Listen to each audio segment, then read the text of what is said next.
Our next speaker is the inspiration and driving force behind today's event, and that's not all she's done. She's had many other accomplishments in her life. She was former Minister of Women's Affairs in Iran. She was director of the Foundation for Iranian Studies, and she's also been on the boards of many organizations, including the Women's Rights Division of Human Rights Watch. She's the founder of the Women's Learning Partnership, and she's the one that's brought us all together today. So I know you're going to enjoy the presentation that Mahnaz is going to give on the modern day movement for social change in Iran. Mahnaz?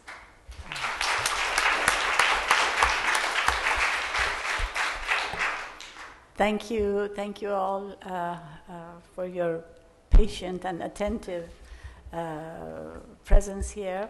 I can't get over these wonderful young women from Salem who have driven, 7 hours to be here with us today, and that was was it the first women's college in the United States?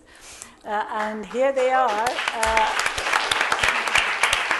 And not only they've driven so far to get here, but they've been at the forefront of the questioning and dialogue and comment, which I hope will follow after this conversation as well.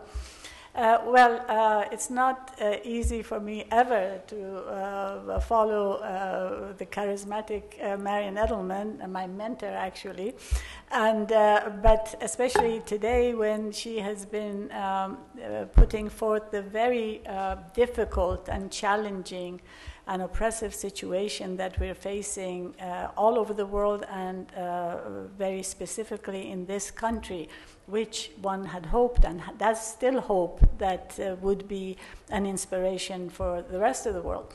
Well, it certainly has been an inspiration for the women of Iran, especially as it relates to the civil rights movement. I had hoped that Mahbube Abbas Walizadeh, who was on the program originally, would be here. She was one of the leaders of the movement in Iran, and unfortunately she was not able to get a visa in time to be with us.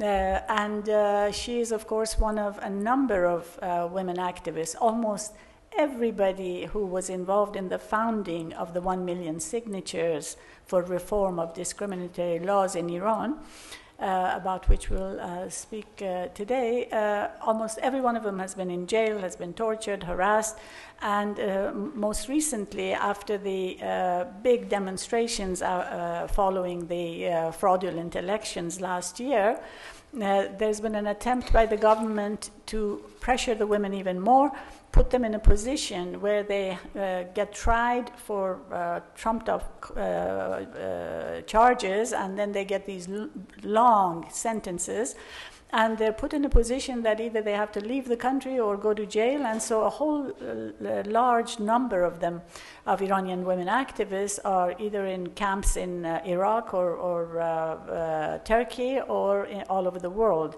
Shirin Ebadi, our Nobel Prize winner, is in London, can't go back. Parveen Ardalan, co-founder of the movement, is in Stockholm. Mahbube was in Malaysia. She's now somewhere in Europe, and hopefully at some point she'll end up here. Shadi Sadr is in Germany. Anyway, all of the well-known leaders are scattered around the world. But the good thing about their movement is that the movement that they initiated in Iran, and I'll tell you a little bit about its history, is a movement that has not emphasized the leaders who are very visible, and has spread very carefully and very, in a planned manner throughout the population. And the way that the story goes like this, that the Iranian women's movement actually started over 100 years ago with the first revolution, the constitutional revolution, and people have a history of organizing and mobilizing and consciousness raising behind them. And in the 70s, where the revolutionary impetus began, the women were seeking a lot more in terms of freedom and in terms of reform of the laws and so forth, not less.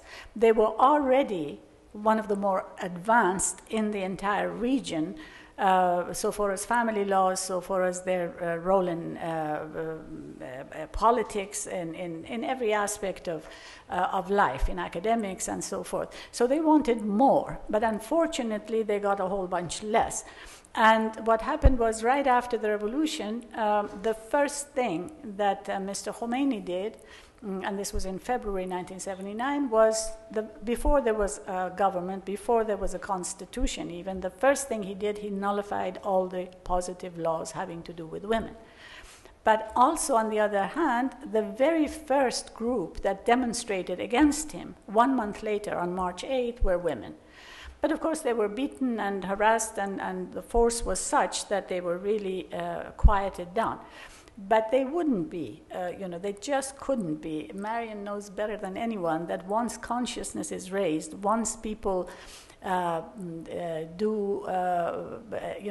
strive for liberty, once they know that they can have more, you can't push that back and say, okay, now you don't want more, you just sit down quietly.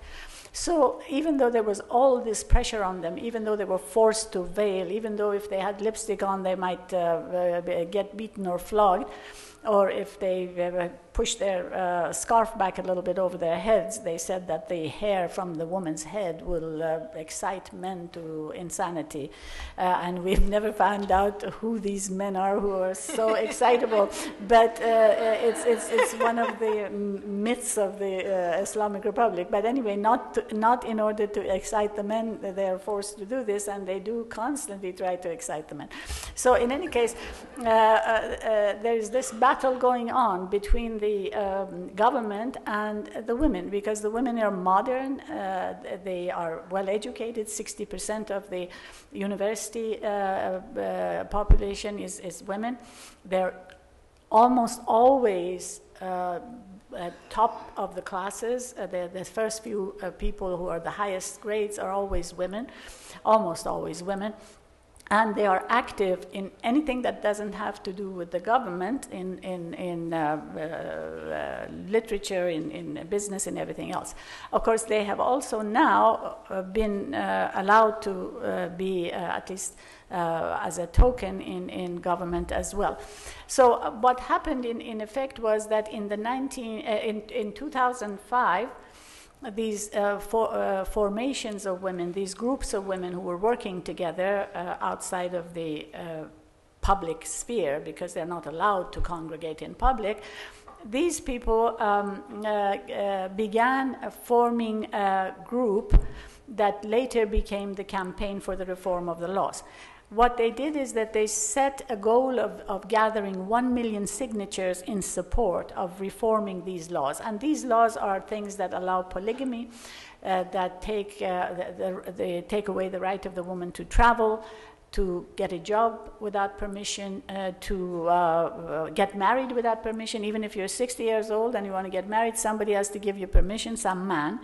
And it's called, if you're a virgin, whatever, but doesn't matter how old or whatever. But every aspect of your life is in effect controlled by someone else, some male member of the family. So they adapted a series of very interesting ideas.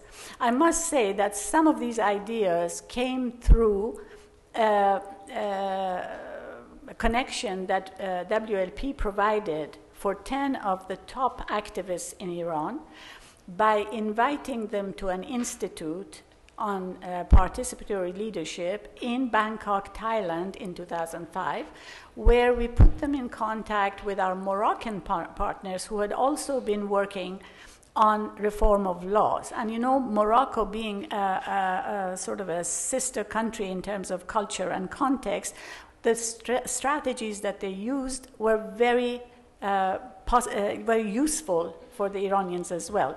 So this connection, and also the introduction of the Iranian activists in that institute that we organized, to the participatory leadership, democratic leadership, human rights strategies, and also the kind of exercises that are done in our workshops, such as negotiation, consensus building, and so forth, helped a great deal. So Mahbube, as a matter of fact, who is not here with us today, she said later that once these people came back to Iran, they started saying, they were mostly very young people, they started saying, what are you guys doing? You're making decisions yourself, the leaders. You're not even including us. You're not being participatory. You're taking over. We don't have a space for ourselves. And now, says, we kept wondering, where are these ideas coming from? And obviously, the contact with the others and having these ideas and strategies introduced in Thailand helped, although of course the movement was indigenous and the movement was very much growing out of the context of the country, but the international aspect helped a great deal. So just to just sort of summarize the highlights of what the movement is all about. One is door-to-door, the kind of thing that was done during civil rights, community, kitchen table discussions, organizing at the community level, and taking the message everywhere where people would listen about the need for changing laws.